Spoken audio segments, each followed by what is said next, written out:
આગળના બ્લોગમાં તમે જોયું એમ અમે રાતે ગરબા રમવા ગયા હતા. એના પછી સવારે શું થયું એ હું અત્યારે તમને કહું, જે અકલ્પનીય હતું.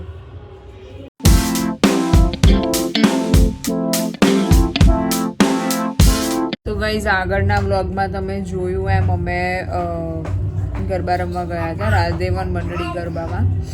અને પછી ત્યાં મોમોઝ ને એવું બધું ખાધું અને રાતે વાગ્યા હતા 3 આવતા. તો સવારે પછી ઓફકોર્સ મોડા જ ઉઠાય, પણ સવારે મારી તબિયત એટલી ખરાબ થઈ ગઈ, મને સખત માથામાં એકદમ ફાટતું હતું બહુ જ, અને પિત્ત થઈ ગયેલું હતું. એના કારણે આખું શરીર મારું છે ને તે એકદમ ખરાબ થઈ ગયું હતું. અને માથામાં સખત દુખાવો થાય અને મને ખબર જ નહીં પડે કે શું થાય. ઉઠી એવી તરત જ બીમાર, અને ફૂલ એસીમાં પણ મને પરસેવો થાય ને એકદમ જાણે એવું થઈ ગયું કે બસ હું ગઈ, હવે હમણાં જ જીવ જતો રહેશે એવું જ લાગ્યું હતું. એટલું ખરાબ માથું ફાટતું હતું ને, ઉપરનો ભાગ તો ખતરનાક લેવલનો ફાટતો હતો. અને પછી થોડી વાર પછી આરામ કર્યા પછી એવું લાગ્યું થોડું માથું પોતાને દબાયું, દવા લીધી અને ઉપરી 4-5 વોમિટ થઈ. એના પછી થોડું રિલેક્સ થયું. તો ફાઇનલી બપોરે 3 વાગે થોડું સ્ટેબલ થઈ પરિસ્થિતિ, થોડું સારું લાગ્યું. એના પછી અમે સુરત જવા માટે નીકળ્યા. Hello guys, welcome back to my new blog. આજે છે 3જું નોરતું અને અમારે જવાનું છે સુરત. તો અમે અત્યારે રેડી થઈ ગયા છે સુરત જવા માટે. અને ઘરમાં એટલો બધો મેસ છે ને એ બધું આવીને પછી સરખું કરવું પડશે. રૂમ પેક છે, બધું માળિયાનું નીચે ઉતર્યું છે, એ બધું આવીને પછી કરીશું સરખું. અત્યારે જઈએ સુરત. વૈષ્ણવી બેને પોતાના અલગથી થેલા લીધા છે. એમાં શું છે તમે જોઈ શકો છો. શું છે અંદર થેલામાં? કઈ નહીં, મારા માટે અંદિયાના સામાન છે. શું છે અંદર બેટા? અંદર બુક્સ છે, પેન્ટ્સ છે, બહુ બધી કેચ પેન્ટ્સ છે, અને છે ને ડાયરીઝ છે, અને આ દિયાનું નમકનું પેન, આ બોર્ડ અને આ ઢીંગલા. ઢીંગલી. ચાલો હવે જઈએ. ઓકે ચલો લેટ્સ ગો. તો અત્યારે 4 વાગ્યા છે એટલે કંઈ નાસ્તો લેતા જઈએ અને પછી જઈએ. આગે ભાઈ રસ્તામાં ઊભા રહીએ ને તો પાછો અલગથી ટાઈમ પકડશે, એટલા માટે. પાર્સલ કરજો.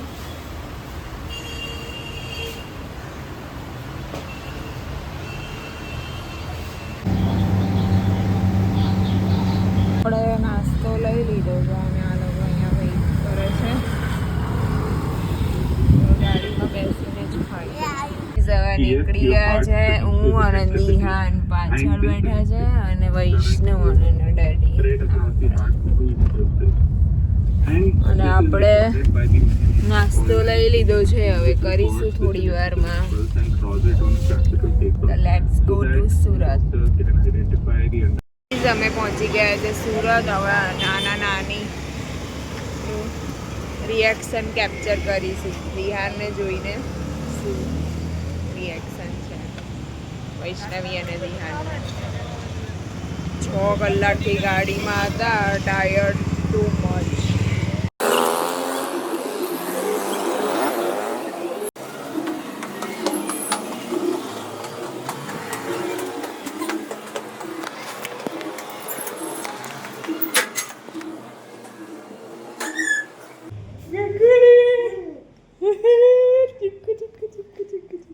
તું ગયો હમણાં અંદર?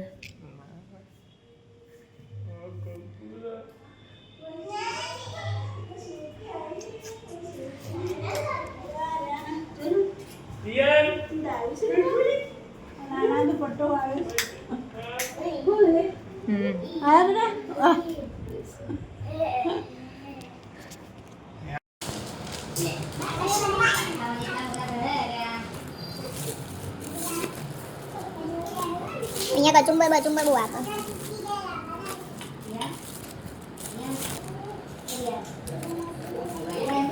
ભરૂચ વાળો રસ્તો તો એટલો ખરાબ છે ભરૂચનો. હા હા એ રે કેટલો 45 મિનિટ. અરે કેટલા? જેટલું અમદાવાદથી ભરૂચ પહોંચીએ ને ગાડીમાં જેટલો રોડ નહીં. The next day.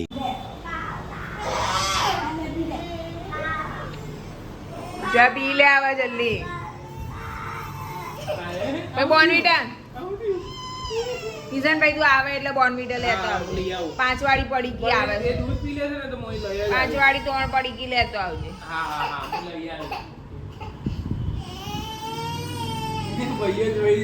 ચાલ હમણાં પી લે.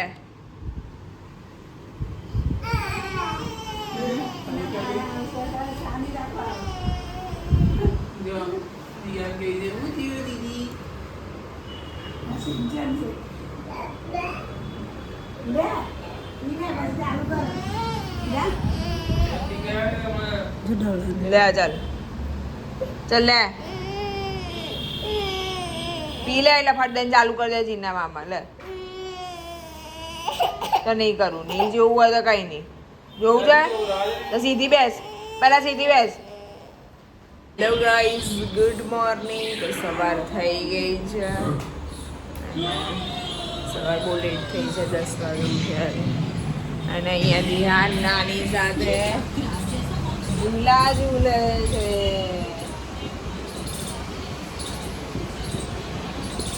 શું કરતો હતો એને તો આખો દાડા તેડીને જ બેહી રહ્યો છે. હવે કેવો બેહી રહ્યો છે એટલે બોલે ને કિસાન આમ જોતો છે બહાના ખાઈ જતો રે જો જોવું જ લાવો ને નેકમ જરા જેવા રોકતા.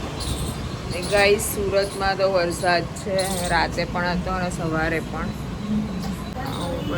એટમોસ્ફિયર છે. ચલો ચા નાસ્તો કરીએ. બધું જ જોઈ છે કઈ બાકી નહીં રાખે. તમે અહીંયા ગોળીઓ નથી લાયા એટલે આ રીતે એને હિંચકામાં ઉગાડ્યો છે. કારણ કે 2 દિવસ માટે ગોળીઓ અનફોલ્ડ કરીએ બાજુ ફોલ્ડ કરીએ બધું ગાડીમાં લાવવાનું ડિફિકલ્ટ થઈ જાય. અને આ દીદીને જપ નથી દીદી એને હિંચકો નાખે છે. તો હું નાખું જો કે ફાસ્ટ તો ગાઈઝ અમારો ચા નાસ્તો આવી ગયો છે.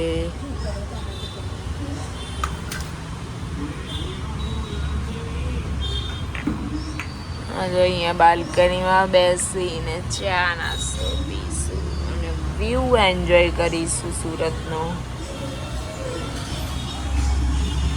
ગાઈઝ એક મસ્ત વસ્તુ બતાવું દિહાની ઊંઘવાની style. Let me show you.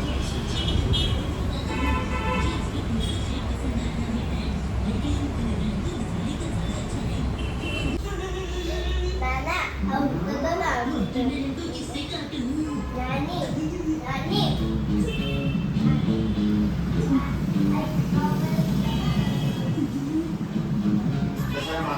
Guys જો અહીંયા પપ્પાના ઘરે એકદમ મસ્ત મસ્ત પ્લાન્ટ છે ને બધા એકદમ ગ્રીન. આ પેલું એ છે આપણે પાન બનાવે અને શું કહે નાગરવેલનું પાન કેટલું મસ્ત પરફેક્ટ છે એકદમ મનીવેલ. વૈષ્ણવીને આલુપૂરી ખાવી છે એટલે અમે એ લોકો આલુપૂરી લેવા જઈએ છીએ. શું ખાવું તારે? આલુ પૂરી ઓકે ચાલો. આ બધી ગ્રીનરી છે જો કંઈ. હિના અને દીદી મમ્મા આવે પછી ને અમારે ગેટની બહાર નીકળીએ ને ત્યાં સામે જ અહીંયા બ્લુ દેખાય છે ત્યાં આલુપૂરી છે અમે ત્યાં લેવા જઈએ છીએ. વાંધો નહીં.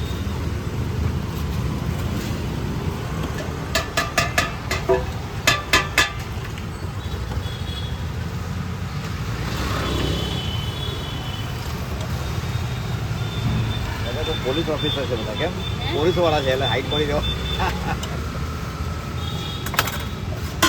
તમારા વાળા નંબર નહીં લાવે બાકી તો બધા કેમ તમારા વાળા નંબર લાગ્યો નહીં. અને બહુ કોશિશ કરી છેલ્લે થોડામાં રહી ગયા લાગી ગયા મૌખિકમાં જ. હા ના સસરાએ કઈ સિફારસ જેવું કર્યું ના. એ તો કેમ એને કઈ કર્યું નહીં.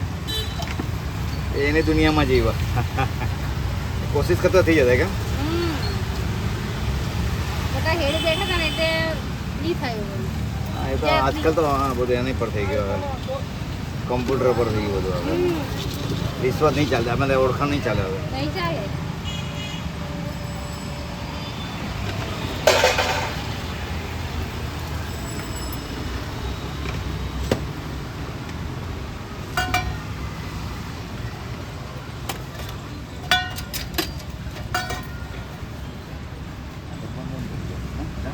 હા કા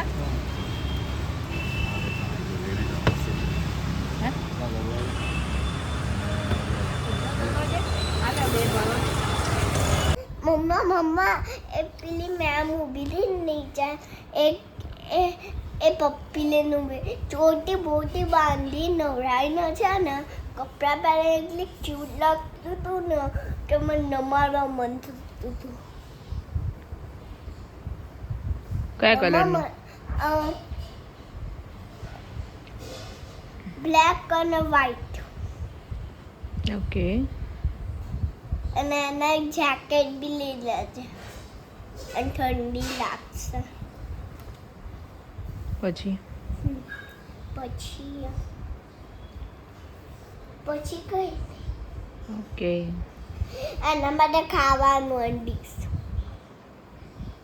અને એક કેટ બી લીધા છે. કેટ બી મંગાવે આના જે રોજ જે રાઈ કહેવાય ડોગ એને નહીં તો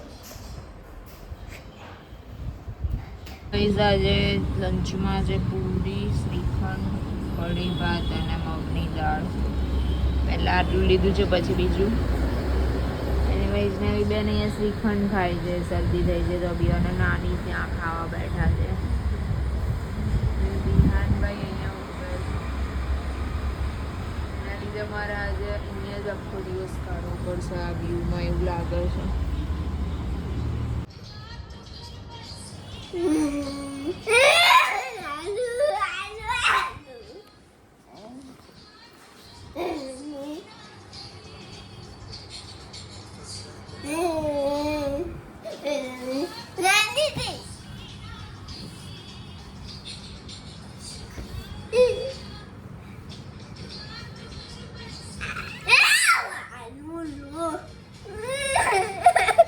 બ્લોગનો એન્ડ આપણે અહીંયા જ કરીએ. કાલે પાછા મળીએ નવા દિવસ સાથે, નવી સવાર સાથે, નવી ઉર્જાઓ સાથે. ત્યાં સુધી આવજો.